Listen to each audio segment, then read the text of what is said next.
I pulled into a Shell station just after midnight because our newborn wouldn't stop crying. My wife didn't say a word the whole drive. She just stared through the windshield like she wasn't even in the car with us. Then she opened the door, stepped out into the wet air, and walked straight to the counter. No drama, no fight. She took off her wedding ring, set it down like it meant nothing, looked me dead in the eye and said, "Don't look for me." And before I could even ask why, she walked away into the dark, leaving me standing there with our baby in my arms, holding a ring that still felt warm. If you've ever been abandoned without a warning, you already know how loud silence can be. I didn't know a person could disappear without slamming a door. That night started like 100 other nights. I had my uniform shirt half unbuttoned, my radio still clipped to my belt, and the smell of smoke trapped in my hair even after a shower. I'd been on shift most of the day, then came home to a newborn who didn't understand clocks, and a wife who hadn't slept more than an hour at a time in weeks.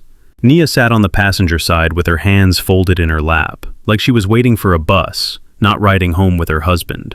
Our son Jonah was in the back seat in his carrier, wrapped up tight, his little mouth making that soft sucking motion babies do even when they're asleep. I kept one hand on the wheel and the other on the edge of Jonah's carrier, like that made me a better father. Like I could keep everything steady if I held on hard enough. The freeway signs blurred past. Nia stared out the window. No phone, no music, no small talk. Just the sound of tires and the occasional hiccup from Jonah. "You okay?" I asked. She didn't answer. The silence wasn't new. It had been living with us for a few weeks, creeping around the apartment like another person. At first I blamed it on exhaustion. Then I blamed it on hormones. Then I stopped blaming anything because I didn't have the energy. A couple weeks earlier, Sharon had shown up unannounced while I was warming a bottle. She walked in like she had a key. Maybe she did. Nia had given it to her when she was pregnant. Back then, it felt like support. After Jonah was born, it felt like a takeover. Sharon didn't ask how I was doing. She didn't ask if I needed sleep. She opened my cabinets, checked my fridge, and started talking in that soft church voice that always carried a blade. "You got formula?" she asked, like I wasn't standing there holding the bottle. "We're trying breastfeeding too," I said. She nodded without looking at me, then glanced around the living room. "This place is too small," she muttered. "A baby needs space." Before I could say anything, Darnell walked in behind her, hood up, earbuds in, like he lived there.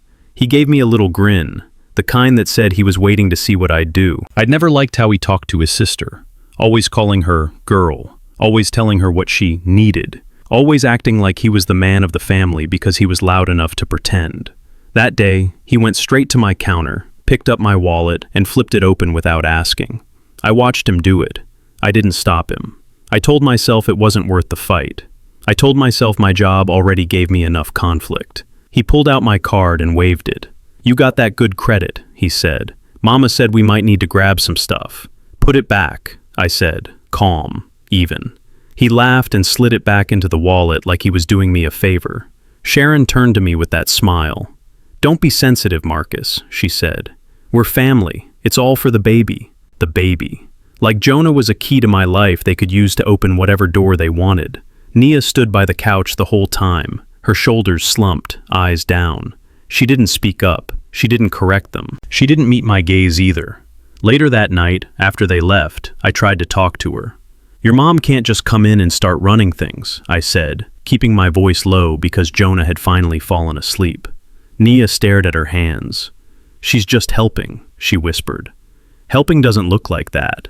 Her jaw tightened. She looked up then, not at me exactly, but through me. "Can we not do this right now?" she said. So I didn't. I swallowed it, like I swallowed a lot of things back then. I told myself I was being patient.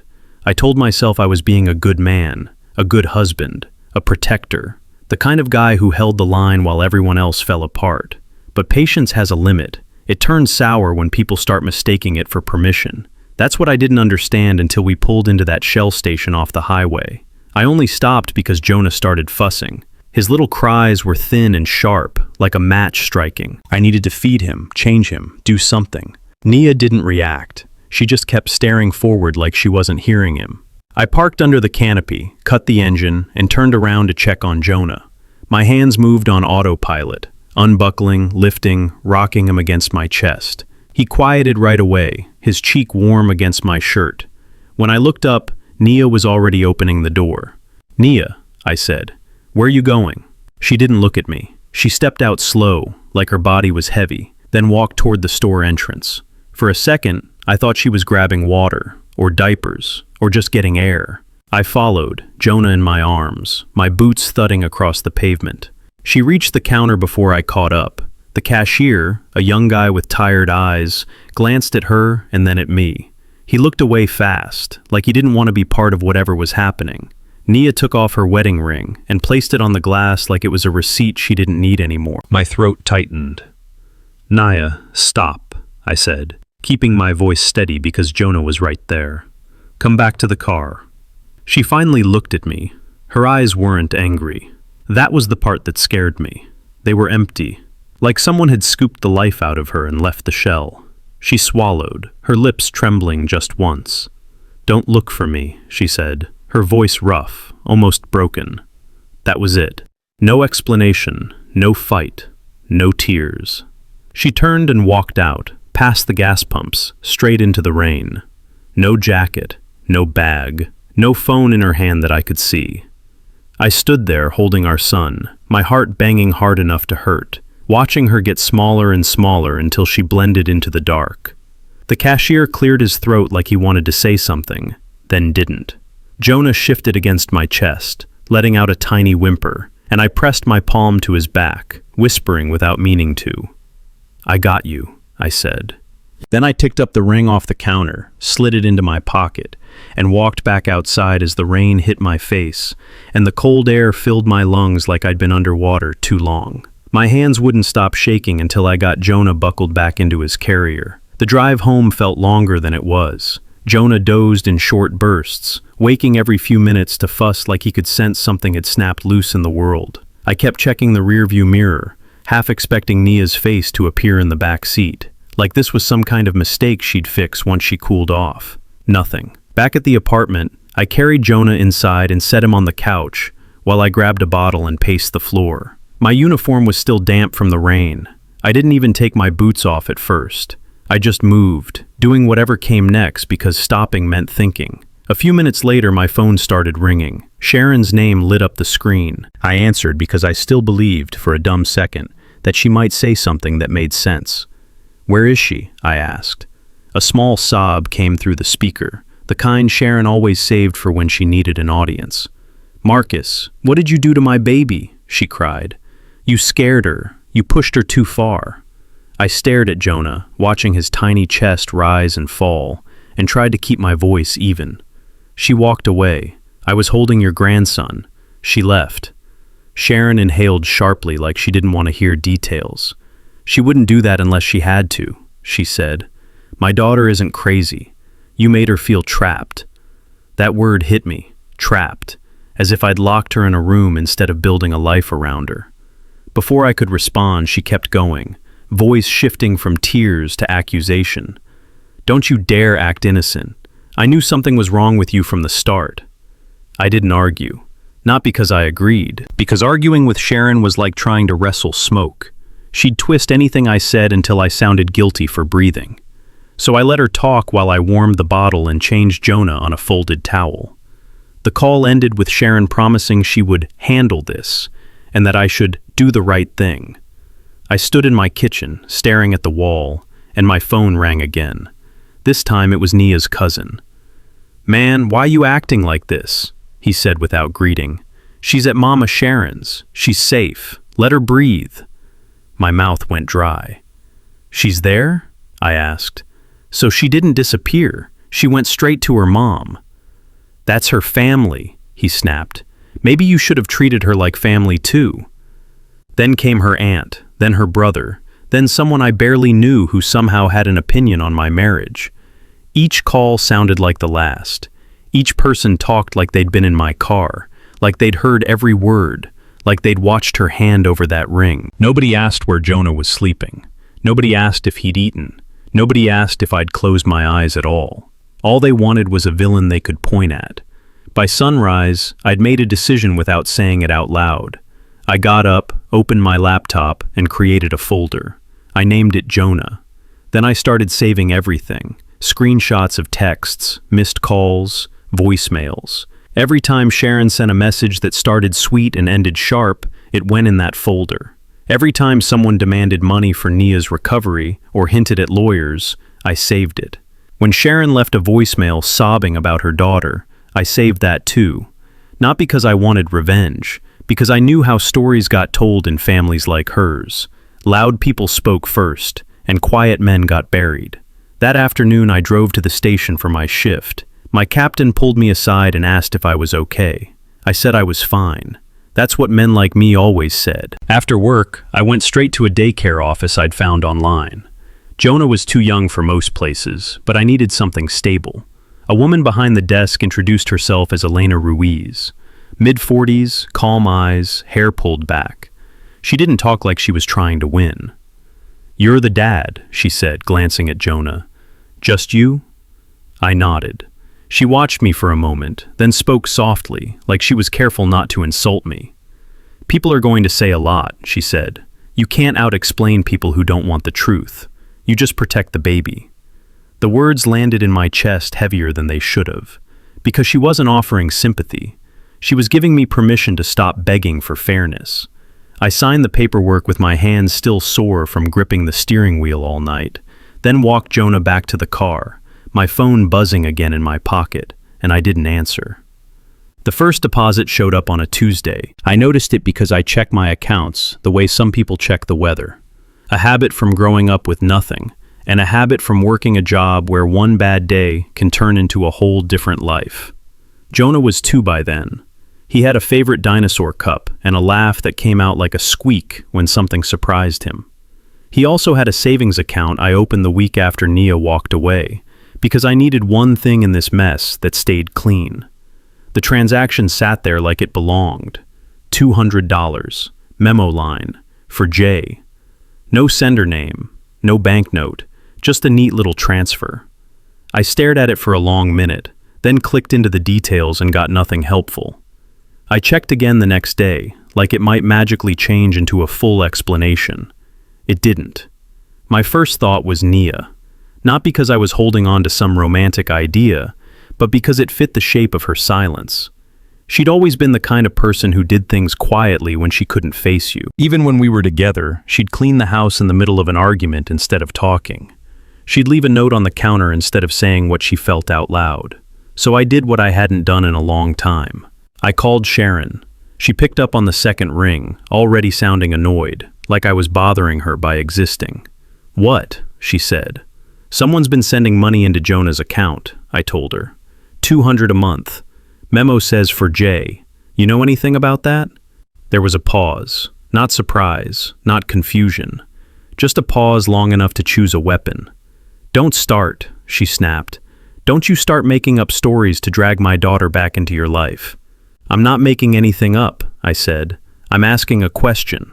"You always have questions," she said, voice rising. "You always want to look like the good guy. Leave her alone." I felt my jaw tighten. "Is she okay?" I asked, because the words came out before I could stop them. Sharon laughed, short and ugly. "Now you care." The call ended with her hanging up. No goodbye, no answer, just the click. I set the phone down and stood there in my kitchen, holding the same calm I held at work when a building is burning and people are screaming. That calm doesn't mean peace. It means control. It means you refuse to fall apart in front of the wrong audience. The next week, another deposit hit. For Jay. By then the rumors had grown legs. I didn't even have to ask for them. They reached me through co-workers' wives, through church ladies who used to smile at Nia, through a guy at the grocery store who looked at me too long like he recognized my face from somebody's version of my life. I heard I'd hit my wife. I heard I'd cheated. I heard I'd threatened her with my badge, which was funny because I don't carry one. I'm a fire captain, not a cop. But the story didn't need to be accurate. It just needed to be ugly. One afternoon, after shift change, a younger firefighter pulled me aside like he was doing me a favor. "Cap," he said quietly. "My wife said she heard some stuff about you. Just be careful, man." I thanked him and kept walking. In my head, I replayed the night at the Shell station again, like a man checking a scene for evidence he missed. Did I raise my voice? Did I grab her arm? Did I say something that scared her? No. But doubt isn't rational. Doubt is a parasite. It lives off repetition. That night, after Jonah fell asleep, I opened my laptop and added a new folder inside Jonah. I labeled it Nia. Then I started pulling threads. I requested Nia's hospital records from the day she gave birth. Not the private notes, just the dates, the discharge summary, any social work involvement.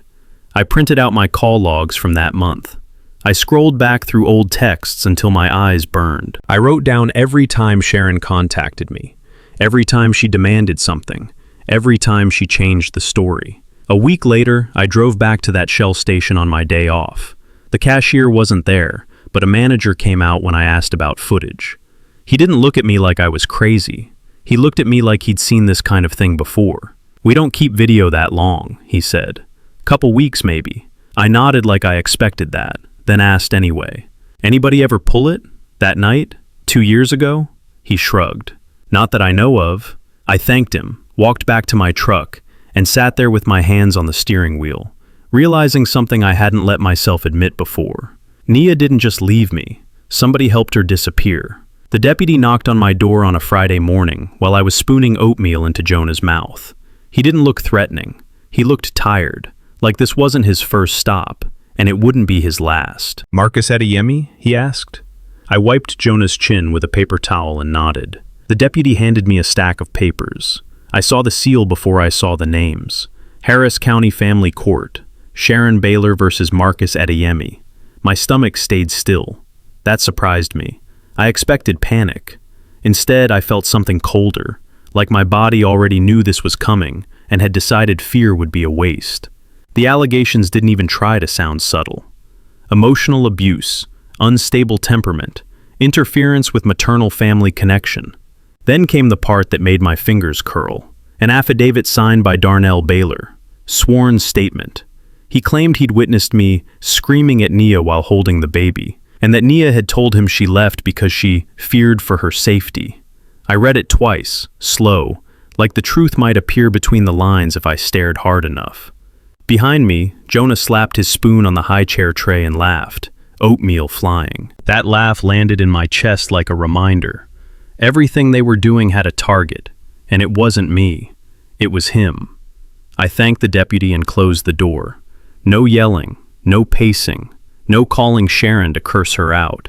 That would have been the reaction she wanted. A loud black man losing control, proving her story for her. Instead, I bathed Jonah, dressed him, dropped him at daycare and drove straight to a law office off Westheimer. Dennis O'Connor was in his 50s, Irish face, calm hands, the kind of man who looked like he'd heard every lie a family could tell. He didn't offer me coffee. He didn't offer sympathy. He offered a chair. "Let's see what they filed," he said.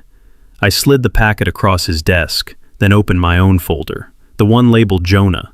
Inside were printouts, receipts, screenshots, daycare invoices, doctor visits, my work schedule, shift logs, even photos of Jonah's immunization cards. I'd kept it the way I kept my gear at the station, clean, organized, ready. Miss flipped through the affidavit and let out a quiet breath through his nose. "This is sloppy," he said, "and it's not true." "I know," I replied. "Do you have anything that shows harassment or money demands?" he asked. I pointed to the texts. Sharon asking for help that wasn't help.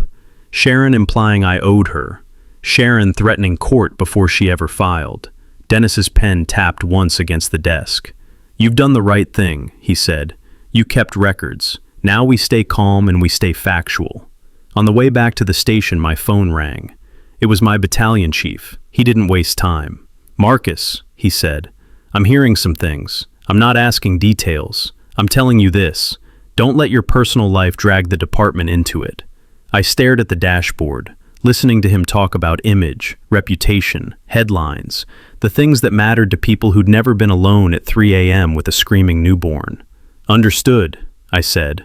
The call ended. I sat in my truck for a moment, then pulled out my phone and created another folder on my laptop when I got inside the station. This one I named Court. The envelope looked plain enough to be junk mail. No logo, no return address. Just my name typed clean on the front, like somebody didn't want their handwriting recognized. I picked it up from the little stack on my counter, while Jonah dragged a toy truck along the hallway, making engine noises. I opened it with my thumb and pulled out one sheet of paper. If you want to know where she went that night, look at the loan records in her name. Under that line was a credit union name in Baton Rouge, a partial account number, and 3 dates written in block letters. I read it twice, then held it closer, like that would make the words change into something else. Jonah bumped into my leg and looked up. "Daddy?" he said, stretching the word like he was testing it. "I'm here," I told him, and my voice came out steady, even though my head had started moving faster than my body. I didn't call Sharon. I didn't call Nia's cousin. I didn't even call Dennis right away. I sat down at my kitchen table and wrote the credit union name into my phone. I checked the address, checked the hours, checked the drive time. Then I called Elena. She answered after the second ring, calm like always. "Marcus," she said, "everything okay with Jonah?" "He's fine," I replied. "I got something in the mail." I told her what it said. I heard her inhale, not in shock, more like she was bracing herself. "Do you know who sent it?" she asked. "No." "Then assume it's real until you prove it isn't," she said. "But don't go in angry. Go in prepared." That word again. Prepared. I packed Jonah a bag for daycare like it was any other day. Extra clothes, snacks, his little blanket that smelled like laundry detergent, and home. I drove him over, signed him in, kissed his forehead, and walked out with my shoulders tight. Then I got on I-10 and drove east. Louisiana felt like a different kind of air, different pace, different faces at the gas stations.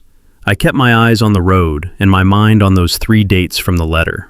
They matched the weeks after Nia gave birth, the weeks she barely spoke, the weeks Sharon started showing up more often, talking soft and moving fast. By the time I reached Baton Rouge, my jaw ached from holding it clenched. The credit union was in a strip mall between a nail salon and a tax place. I parked, sat for a moment, and reminded myself of something Dennis had said. Stay factual. Inside, a woman behind the counter looked up and gave me the polite smile people in customer service learn to put on without thinking. "How can I help you?" she asked. I slid the paper across the counter and kept my voice low. "I need to know if there's a loan account under my wife's name," I said. "Nia Baylor. I'm her husband. We have a child. Something's not right." The woman's smile didn't change, but her eyes sharpened. She asked for my ID. Then she asked for my marriage certificate. Then she asked for Nia's social security number. I had it, written down in the folder I kept for Jonah. Because when you're raising a child alone, paperwork becomes its own kind of survival. She disappeared into the back for a while. When she came out, she didn't hand me anything. She asked me to sit in an office. A man in a button-down shirt came in with a tablet. His name tag read, Brandon. "Mr. Adeyemi," he said, and he sounded careful. "We do have a loan file under that name. I can't disclose everything without her consent, but I can confirm there is an account." My stomach dropped just enough to make me feel it. "Show me the signature," I said. Brandon hesitated, then turned the tablet toward me. A scanned signature sat on the screen. Nia Baylor. It looked like her handwriting. It had the same loops, the same long tail on the N, but something was off. The pressure changed mid-stroke. The lines looked like they'd been drawn by a hand that knew the shape, but didn't know the rhythm. I pointed to the cosigner line. "Who is that?" I asked. Brandon's eyes flicked down. "Sharon Baylor," he said quietly. For a second, I couldn't hear anything else in the room. No typing, no printer, no air conditioner. My mother-in-law's name sat there in black ink like a confession. I left the credit union without raising my voice. I didn't slam the door. I didn't shout at the teller. I walked back to my truck and sat with both hands on the steering wheel, breathing slow, letting the pieces fall into place. Elena was right. This wasn't a family misunderstanding. This was a pattern. When I called her from the parking lot, she didn't waste words. "Marcus," she said, "you're dealing with people who use blood as a weapon." On the drive back to Houston, my phone rang 3 times. Unknown numbers. I ignored them. By the time I pulled into my apartment complex, my neighbor Mrs. Haskins was standing by her mailbox, arms crossed. "Marcus," she said, "2 people came by earlier asking about the baby. Said you kidnapped him." I set my jaw, looked toward my front door, and reached into my pocket for my keys. Mrs. Haskins kept talking, but I heard enough. 2 people. Questions about Jonah. The word kidnapped. I thanked her, walked inside, locked the door, then stood in my living room with my keys still in my hand. It didn't feel like fear. It felt like math. If Sharon was willing to say that out loud to strangers, she was willing to say it to anyone who mattered. The next morning I called Dennis. They co-signed a loan in Nia's name, I told him. Sharon's on the paperwork. He didn't react like he was surprised. He reacted like he'd been waiting for me to bring him the missing piece. Then we stopped treating this like a custody argument, he said. We treat it like fraud. He gave me a list. Credit report pulls for Nia and for me. Bank statements. Any communications where Sharon mentioned money. Names of anyone who might have witnessed her pressure campaigns. He also told me to keep my voice off the battlefield. No threats, he said. No big speeches. You don't need their confession. You need their paper trail. After work, I sat at my kitchen table with my laptop and started pulling credit reports through the proper channels. I paid for the official ones, not the free summaries. I printed them, highlighted any account I didn't recognize, and wrote down every date beside it. Some things jumped out fast. A personal loan, a store credit line, a new address listed under Nia's file that wasn't ours. It wasn't a lot of money, but it was enough to trap someone who just had a baby and couldn't think straight. Dennis filed a request to open a civil investigation.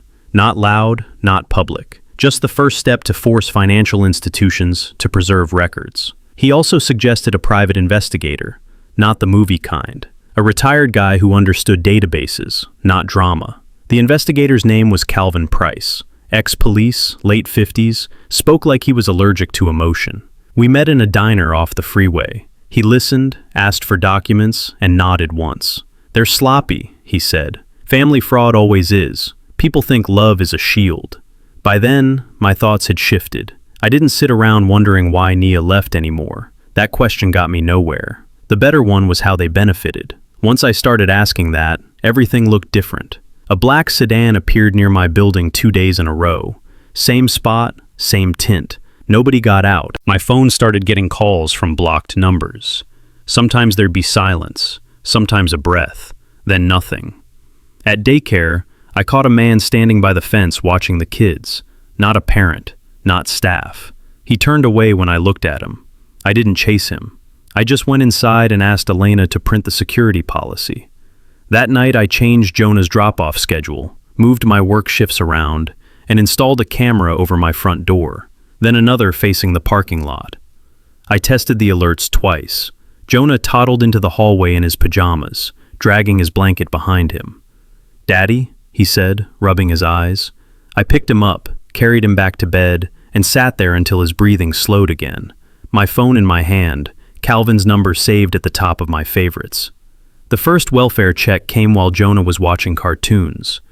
2 officers stood outside my door, polite but firm, asking the same questions Sharon had been feeding people for months. "We received a report," one of them said. "Concern about the child's safety." I kept my voice steady and let them in. I showed them Jonah's room, his fridge snacks, his doctor paperwork, the daycare schedule taped to the cabinet. They didn't find anything because there wasn't anything to find. Still, the fact they showed up meant Sharon had pushed her story past gossip and into a system that doesn't care about your feelings. 2 days later, Dennis called. "They filed again," he said, "claiming you're interfering with visitation rights. They're asking for expanded access." "There is no visitation order," I said. "That won't stop them from trying," he replied. "They're building a narrative." The narrative reached Jonah faster than I expected. Elena pulled me aside at pickup. "Someone called the office," she said quietly. "Claimed you're keeping Jonah from his mother. Asked if we could help facilitate a reunion." I told them no. My stomach clenched. "Did they leave a name?" Elena handed me a note. A number, no name. Jonah climbed into my arms in the lobby and pressed his face into my neck. He didn't do that much anymore. He was getting too big, too independent. That day he held on like he needed to anchor himself. That night he woke up screaming, kicking his blanket off, eyes wide like he'd been pulled out of a bad place. "No," he cried. "No, no." I sat beside him, rubbed his back, whispered until his breathing slowed. When he finally calmed down, his little hand stayed wrapped around my thumb. The next morning, everything turned real. Elena called while I was on shift. "Marcus," she said, and her voice had a sharp edge I'd never heard. "You need to come here. Now." I left the station with my captain's permission and drove straight to daycare. Elena met me at the front door. "A woman tried to take Jonah," she said. "She said she was a friend of Nia's. Told staff that Nia asked her to pick him up." My head went cold. "Did she have ID?" Elena shook her head. "We refused.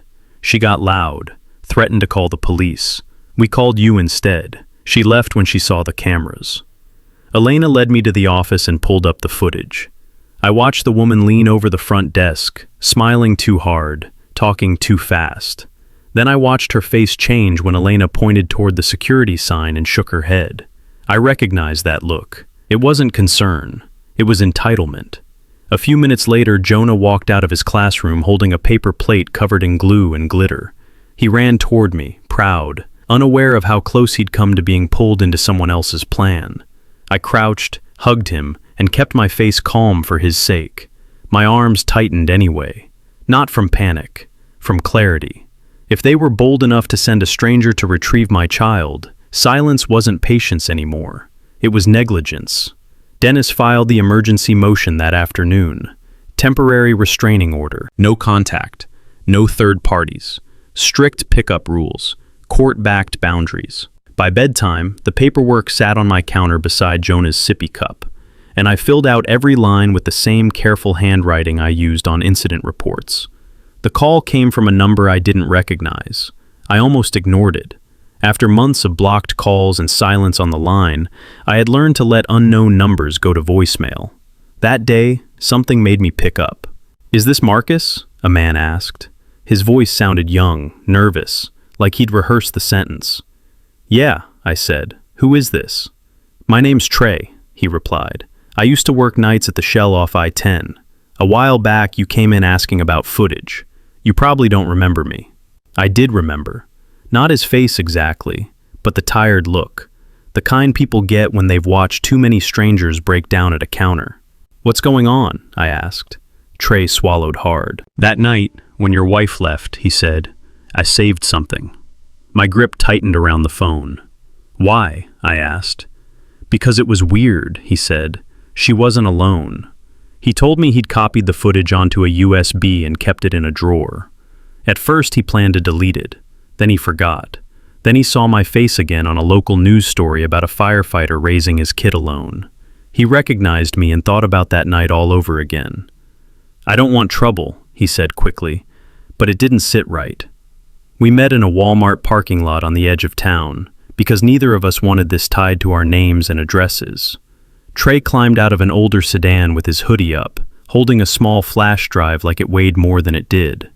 "That's it," he said, and his eyes darted around the lot. "I'm sorry it took so long." I didn't thank him yet. My mouth had gone dry. I got back into my truck and plugged the USB into my laptop. The video file loaded slow. My heart stayed quiet, not calm, quiet like it didn't trust itself.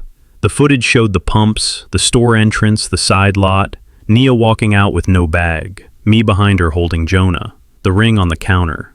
Then the angle shifted. A man stood near the edge of the lot, half hidden by a parked SUV. He didn't walk up, he didn't talk, he just watched. I paused it, zoomed in as much as I could. The face wasn't clear, but the posture was familiar. Heavy shoulders, hands in pockets, a way of standing like he belonged to whatever happened next. A black sedan rolled through the frame a few seconds later. It slowed near the curb. Nia stepped toward it without hesitation. The passenger door opened. She got in. The car drove off. My lungs forgot to move for a second. I watched again, slower, noting the timestamp in the corner. It matched one of the suspicious transactions Calvin had flagged on the credit report.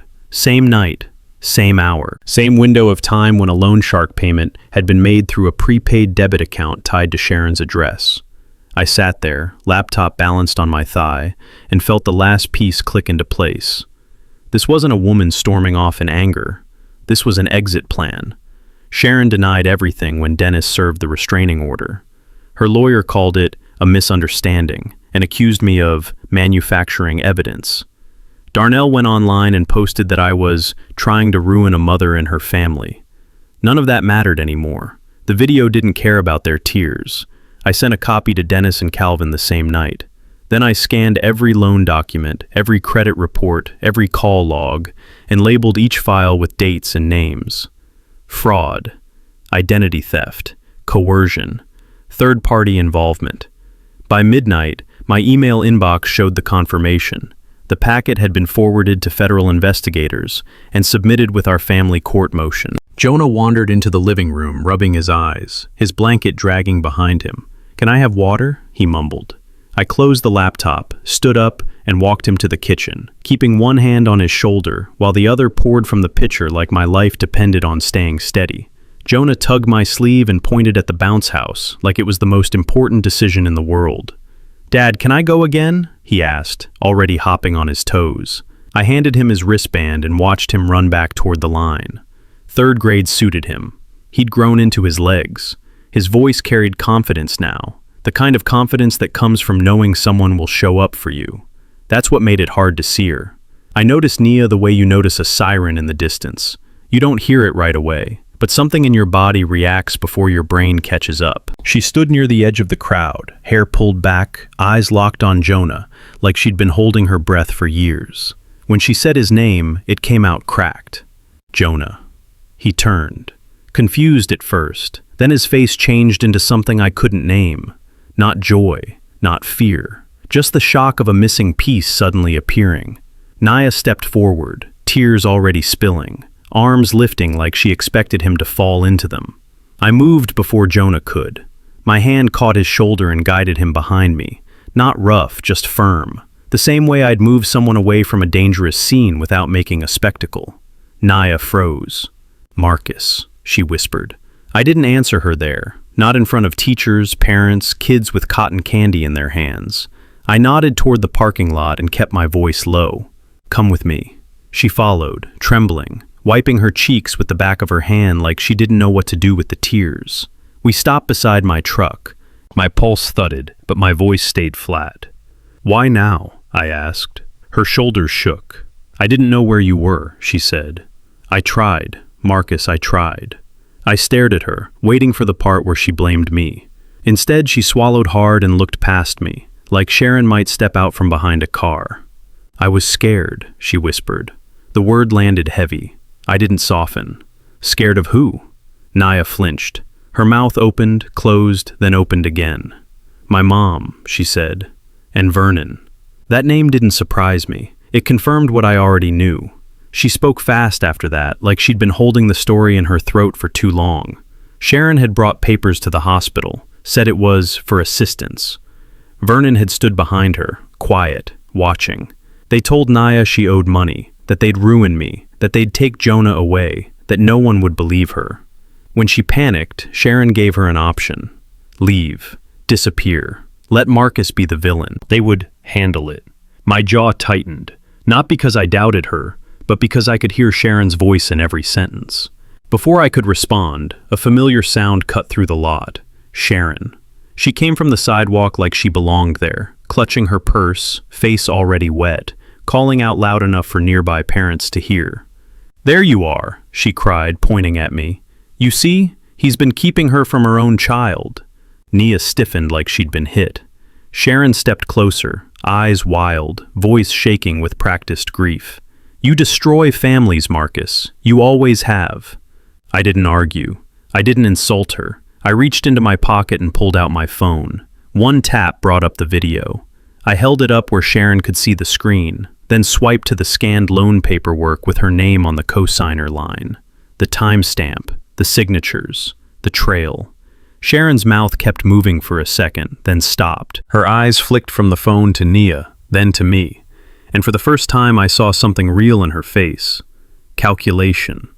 I lowered the phone, looked at Nia, then turned back toward the school entrance where Jonah stood watching from a distance, his small hands clenched around the straps of his backpack. And I walked toward him without saying another word. Jonah didn't speak in the car on the way home. He stared out the window, chewing on his bottom lip the way he does when he's trying to hold something in. I didn't press him. Kids ask questions when they're ready, not when you want closure. At home, he went straight to his room and shut the door halfway, leaving it cracked just enough to listen. I poured 2 glasses of water, set one on the counter, then called Dennis. He already knew. Somebody had recorded the scene at the school and sent it around. The world moves faster than truth. "We're filing the updated motion," he said, "and I'm forwarding everything to the investigators again. The video helps, Nia speaking helps, but the paper trail is what seals it." He wasn't wrong. Court didn't care about Sharon's crying. Court cared about signatures, timelines, bank records, and the fact that Sharon's name showed up on documents she swore she'd never seen. Vernon Pike had more than one alias tied to the same prepaid accounts. Calvin traced payments that matched the dates on the Shell video. The credit union in Baton Rouge preserved their files. So did the store card company. So did the hospital once Dennis subpoenaed the social work notes that showed Sharon had tried to obtain assistance paperwork, while Nia was still groggy from labor meds. Sharon showed up in court with her Bible and a trembling voice. Vernon showed up with a lawyer and cold eyes. Darnell showed up late, wearing a suit that didn't fit, acting like he was offended to be there. The judge didn't match any of their energy. She moved through the evidence the same way I'd seen battalion chiefs move through an incident report. Slow, exact, impossible to distract. Sharon's affidavit got torn apart, line by line. The forged signatures didn't disappear just because she kept saying, family. Vernon couldn't explain why his cash deposits matched the loan dispersals. Darnell's statement collapsed once his text messages and location data were entered into the record. When the ruling came down, it wasn't dramatic, just final. Criminal charges for forgery, identity theft, and fraud. A no-contact order, financial restitution. Darnell hit with penalties for perjury and barred from contact with Jonah. Nia recognized as coerced, placed under a structured recovery plan, allowed limited visitation only under court schedule, and only after completing counseling and financial responsibility courses. She also signed paperwork stating she could not interfere with my custody or decision-making. That part hurt in a quiet way, even with everything I knew, not because I wanted her back, because it proved how much damage had been done. Afterward, Sharon tried to approach me in the hallway. She reached for my arm, tears fresh, voice soft like she was offering peace. "Marcus, please. I was just trying to..." I stepped back, not fast, not angry, just enough to keep air between us. "Don't," I said. Dennis stood beside me. A deputy watched from the wall. Sharon's mouth closed, and for once, she couldn't force the world to listen. Weeks passed. Life returned to its normal shape.